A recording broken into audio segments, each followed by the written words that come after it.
Bienvenidos al episodio número 10 de Platón en la filosofía antigua y vamos a hablar hoy de la República, como ayer mencionamos. La República es un diálogo o puede ser considerado el diálogo más importante de Platón, escrito alrededor del 380 a.C. La obra surge en el contexto de turbulencia política en Atenas, incluyendo la caída de la democracia, la imposición de la oligarquía de los 30 tiranos y la posterior restauración de la democracia. Platón utiliza esta obra para explorar ideas filosóficas y también políticas en respuesta a los problemas y los desafíos de su tiempo. La República es una obra fundamental en la historia de la filosofía por su exploración a temas profundos sobre la justicia, la política, la educación, la naturaleza del conocimiento. La obra presenta la visión de Platón sobre la sociedad ideal y los principios que deberían guiar la vida en comunidad de esta sociedad ideal. La obra está influenciada profundamente para el enfoque político y ético a lo largo de la historia. Esta obra sigue siendo estudiada y debatida por filósofos, políticos y académicos desde la antigüedad hasta el momento actual. Como en diálogos anteriores de Platón y Sócrates, este diálogo de estos dos interlocutores a través de su método socrático examina y cuestiona las ideas de los otros personajes sobre la justicia y la organización de la sociedad. Otros personajes importantes en el diálogo incluyen a Glaucón, Adimanto y Polemarco. Cada uno aborda perspectivas diferentes sobre las discusiones de estos temas centrales, ayudando a desarrollar el argumento de Sócrates. Los temas centrales de estos argumentos son la justicia, la ciudad ideal, el papel del rey filósofo y la teoría de las ideas. En la justicia se centra en el diálogo en qué es la justicia y cómo se debe definir o aplicar en la sociedad. Sócrates explora la justicia tanto a nivel individual como en el contexto de la sociedad ideal, de una ciudad ideal. Él menciona que 5.004 habitantes en una polis es lo ideal. Y Platón describe su visión ideal de la Calípolis, donde los ciudadanos están organizados en tres clases: los gobernantes, los guardianes y los productores, y cada uno produce y cumple una función específica para lograr la armonía y la justicia. Platón propone que los gobernantes ideales son los reyes filósofos, quienes, al conocer las ideas y tener una comprensión profunda de la justicia, son los más capacitados para gobernar de manera justa y eficiente. La obra también explora la teoría de las ideas o formas, especialmente en el contexto de la educación y el conocimiento necesario para el gobernante y los ciudadanos. Los gobernantes, que este rey filósofo conoce la justicia porque conoce el mundo, porque salió de la caverna, adquirió la verdad, y debe guiar en el contexto educativo a los gobernados, a los ciudadanos, para que ellos también conozcan la verdad.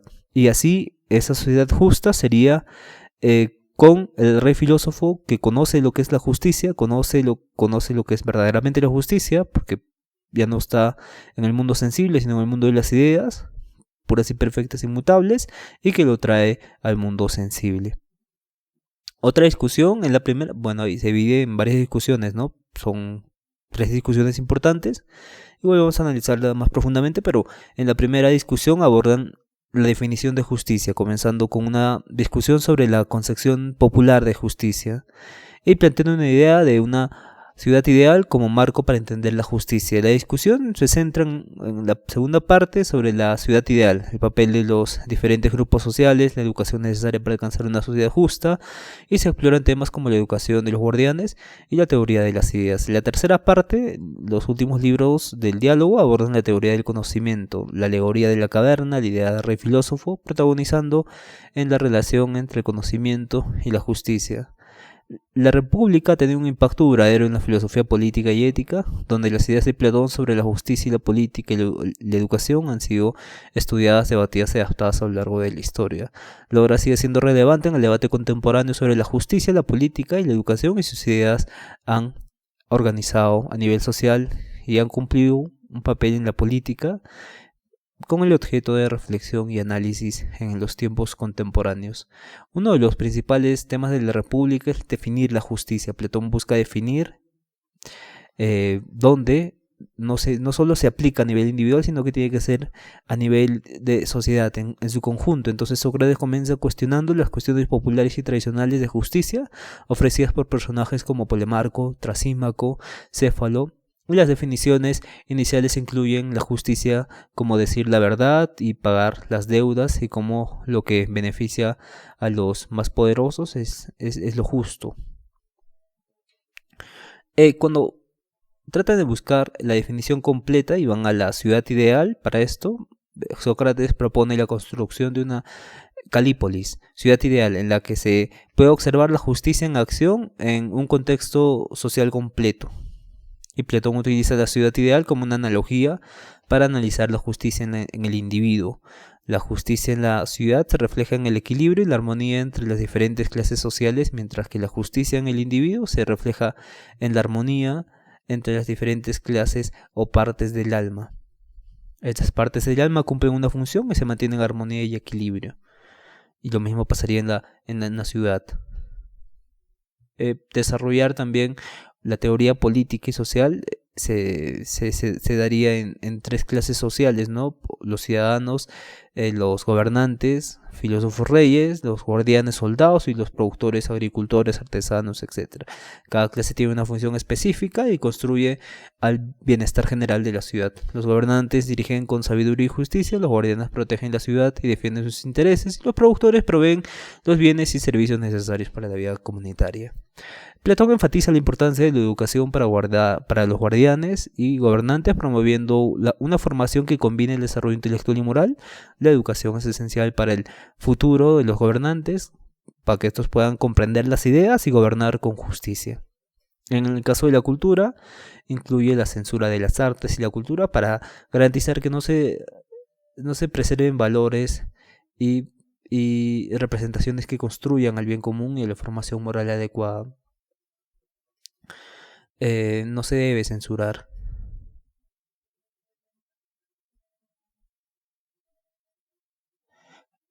Pero Platón menciona que esto es necesario porque la arte y la cultura representa esta pérdida de valores y representaciones que construyen el bien común, ¿no? Por ejemplo, las grandes personalidades se construyen por medio de la cultura, y Platón, al decir que tenemos que censurar la cultura porque esta no garantiza que se presenten valores y representaciones que construyan al bien común, sino que a diferentes vicios, por ejemplo, o a diferentes culturas que no son para el bien común, ¿no? O no son para la formación adecuada moral del ciudadano.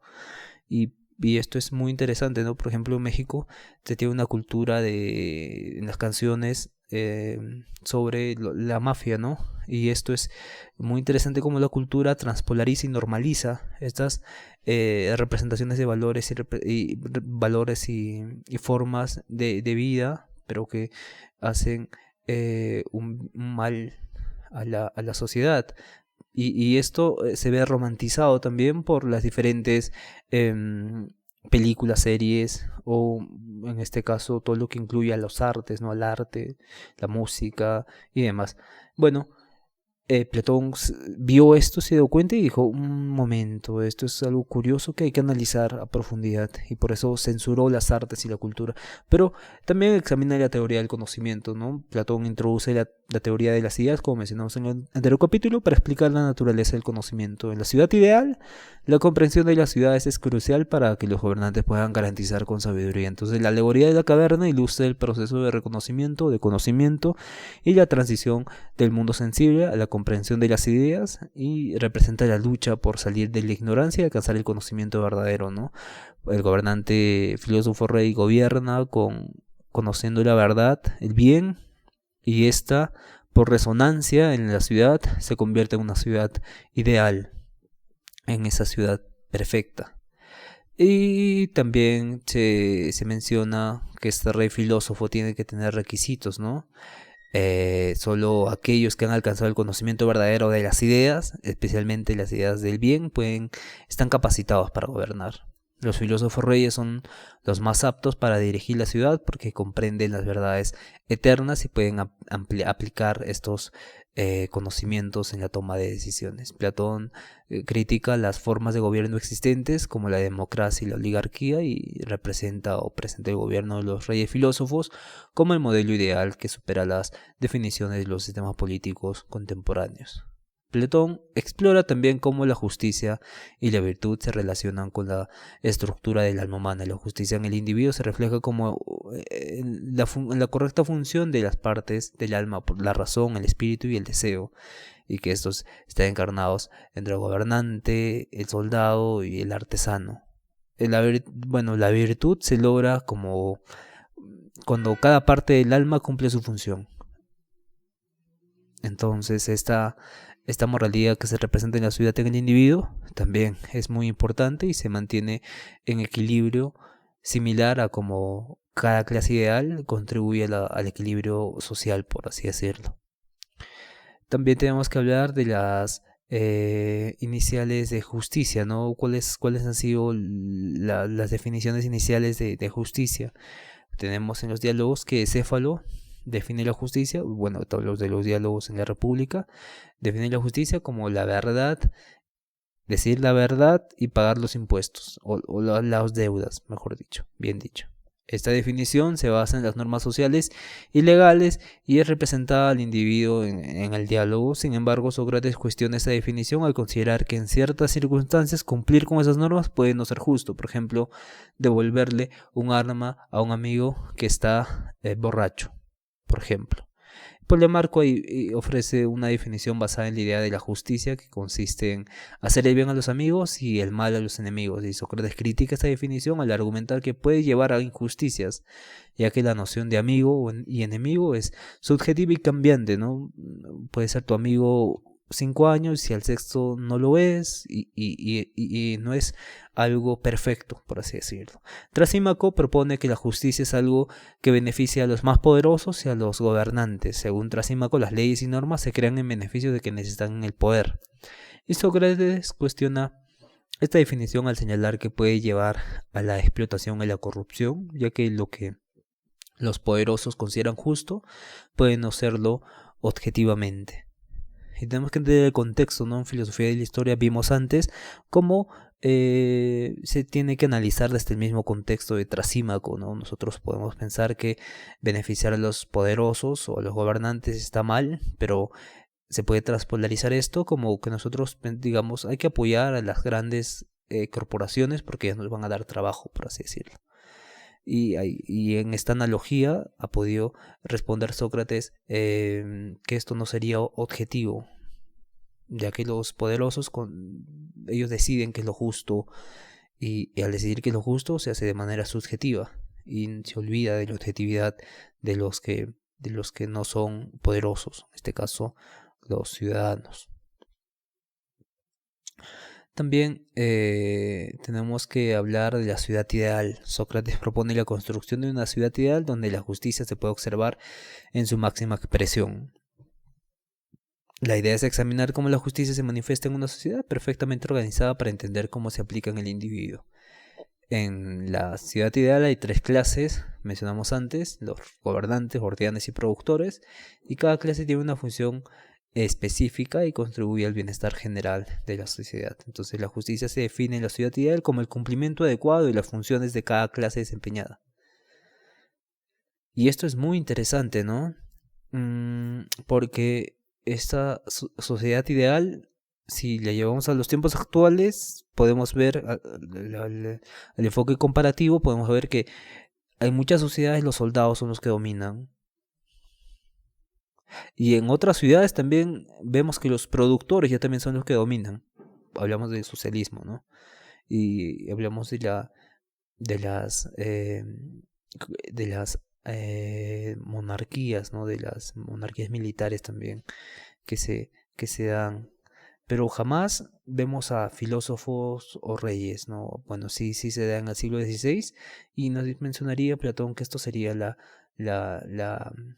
que contribuye al beneficio general de la ciudad. Este filósofo rey es algo muy curioso, ¿no? Porque es como si estuviera destinado a ser rey o ser filósofo o hacer ambos en propósito a lo que se establezca para su contexto, tiempo o circunstancia donde nació o vivió.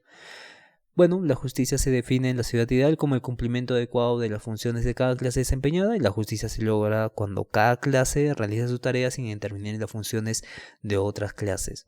Entonces la armonía y el equilibrio entre las clases reflejan la justicia en la sociedad. También tenemos que hablar de la justicia en la ciudad ideal y su estrecha relación con la virtud de cada clase, ¿no? Los gobernantes deben ser sabios y astutos, los guardianes deben ser valientes y protectores, y los productores deben ser diligentes y productivos. Esto es muy, muy curioso. Y también hablamos de la justicia en el individuo. El alma humana, según Platón, utiliza la estructura de la ciudad ideal para ilustrar la justicia en el alma humana. Al igual que en la ciudad, el alma tiene tres partes: la razón, el espíritu y el deseo, que podría definirse la razón, la emoción y el instinto, donde la justicia en el individuo se logra cuando cada parte del alma cumple su función de manera adecuada y no interfiere en las funciones de otras partes. La justicia en el individuo se define como la armonía y el equilibrio entre partes del alma. La razón debe guiar y controlar el espíritu y el deseo para mantener el equilibrio interno y la virtud personal. La virtud, según Platón, se alcanza cuando el alma está en equilibrio y cada parte cumple una función correctamente. La justicia es una forma de virtud que se manifiesta en la correcta relación entre las partes del alma y la conducta moral del individuo. Las definiciones ofrecidas por Céfalo, Polemarco, Trasímaco son criticadas por Sócrates por sus limitaciones y deficiencias. Sin embargo, estas definiciones no capturan adecuadamente la naturaleza de la justicia y pueden llevar a la interpretación incorrecta y a prácticas injustas.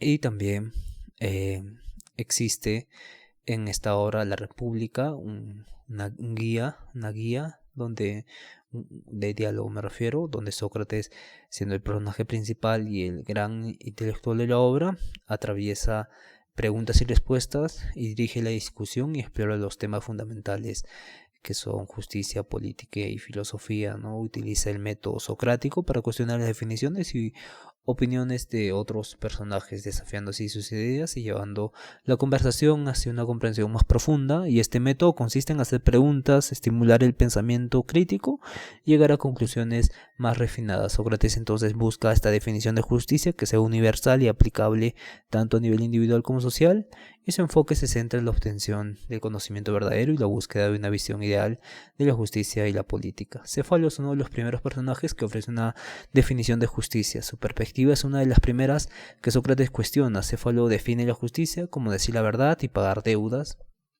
Como vimos antes, es una visión basada en las normas legales y sociales, y Céfalo representa la visión tradicional y pragmática de la justicia, centrada en la conducta ética y la obediencia a las leyes. Polemarco, por su parte, ofrece una definición diferente de justicia, describiéndola como hacer el bien amigos y el mal enemigos, y esta definición es modificada de Céfalo, donde refleja una visión más personal y una visión política de la justicia, ¿no? Esta visión de hacer políticamente correcto, ayudar al amigo y hacer el mal al enemigo, ¿no? Y su definición es criticada por Sócrates por ser subjetiva y susceptible a la interpretación errónea, lo que puede llevar a injusticias también, porque si un país de la noche a la mañana se puede pelear con otro país, dejan de ser amigos, y esto no es ideal, perfecto, como Platón nos quiere representar en la teoría de las ideas. Entonces Trasímaco, otro, nos ofrece una definición más tradicional de justicia y argumenta que la justicia es simplemente lo que beneficia a los más poderosos gobernantes y que las leyes se crean en su propio interés. Su definición es provocativa y desafía las creencias establecidas, obligando a Sócrates y a los demás personajes a reflexionar sobre la naturaleza del poder y la justicia. ¿Qué es el poder, no? El poder es hacer lo que me conviene cuando lo tengo, o no es justo eso, porque llegué a tal punto donde puedo permitirme eso. Y esto refleja otra vez la individualidad, la falta de conocer el bien y la falta de armonía, ¿no?, que se tiene que dar en la sociedad entre los reyes filósofos, el ejército, los soldados y los artesanos. Glaucón, por su parte, actúa como un interlocutor que desafía a Sócrates a defender su visión de justicia. Presenta el mito de Giges y otras objeciones para poner a prueba la teoría de la justicia, explorar si es realmente deseable por sí sola o solo por sus consecuencias. Sus desafíos llevan a Sócrates a desarrollar y defender más exhaustivamente su visión de justicia y la organización ideal de la sociedad. Entonces, Adeimanto es otro interlocutor que es hermano de Platón, apoya las objeciones planteadas por Glaucón y ayuda a desarrollar el debate sobre la justicia, pregunta por el papel de la educación y la influencia de la cultura en la formación del carácter y la virtud, y su interpretación destaca la importancia de la educación en la formación de una justa formación de ciudadanos y la relevancia de la cultura en el desarrollo moral y político. Bueno, analizamos la República, donde los personajes principales desafían a Sócrates a definir qué es realmente la justicia, y Sócrates, como guía del diálogo, cuestiona y desarrolla ideas sobre la ciudad ideal y el alma humana, y los demás personajes como Céfalo, Polemarco, Trasímaco, Glaucón y Adeimanto aportan diferentes puntos de vista y objeciones que enriquecen la difusión filosófica y llevan a una comprensión más profunda del concepto de justicia en la obra. Muchas gracias. El siguiente capítulo es la República. Vamos a hablar del mito de la caverna y nos vemos en el episodio 11. Cuídense.